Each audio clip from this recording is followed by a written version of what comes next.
நான் இன்னைக்கு விவசாயியா இருக்கிறேன். உங்களை எல்லாம் பார்க்கின்ற பொழுது மட்டற்ற மகிழ்ச்சி, எல்லையெல்லா மகிழ்ச்சி. முதலமைச்சா இருக்கு போக அந்த மகிழ்ச்சி இல்ல, இப்ப காண்கின்ற மகிழ்ச்சி எல்லையெல்லா மகிழ்ச்சி. நானும் உங்களை போல் விவசாயம் பண்ணிட்டு இருந்தவன். இன்றைக்கும் விவசாயம் தான் என்னுடைய சொந்த தொழில், வேற எந்த தொழிலும் இல்லை. ஆனா இந்த விவசாயத்தை இன்றைய முதலமைச்சர் புறக்கணித்துக்கிட்டு இருக்கிறார். விவசாயிகளை விரோதியாக பார்க்கிறார். விவசாயிகளை எந்த திட்டமும் அறிவிக்காமல், விவசாயிகள் படுகின்ற கஷ்டம், துன்பம், துயரம், வேதனை எதை பற்றி கவலைப்படாத முதலமைச்சர் இன்றைய முதலமைச்சர் ஸ்டாலின் அவர்கள். சிந்திச்சு பாருங்க.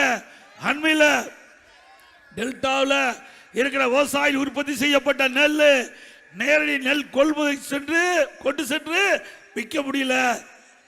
மழை பெய்யுது, அந்த மழையில் நனைகிற நெல்மணியெல்லாம் மூடி வைக்கிறது, தார்பாய் கூட கொடுக்கல, திறந்த வெளியில் அடுக்கி இருக்குது. மழையில் நனைந்து நெல்மணி முளைச்சிருக்குது, அதை கூட இந்த முதலமைச்சர் பார்க்க முடியல, பார்க்கறதுக்கு நேரம் இல்ல. இப்போ வந்தார்ல, வந்தாரா இப்போ வரல. எப்போ அவருடைய மகன் வந்திருப்பாரு, அவரும் வரல.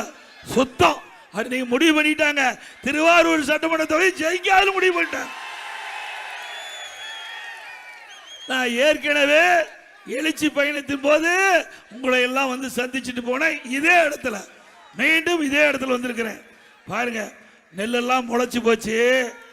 ஒரு தட்டில் வச்சு பார்க்கிறார். எதுல? ஒரு பிளாஸ்டிக் தட்டில் முளைச்ச நெல்ல பார்க்கிறார். இவரா விவசாயி காப்பாற்றுறாரு.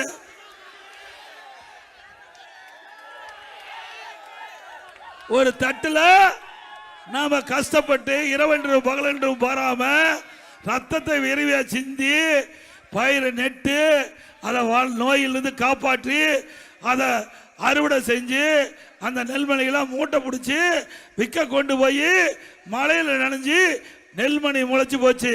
அதை நேரடியா பார்க்க முடியாத முதலமைச்சர் விவசாயி காப்பாற்ற போறாரா?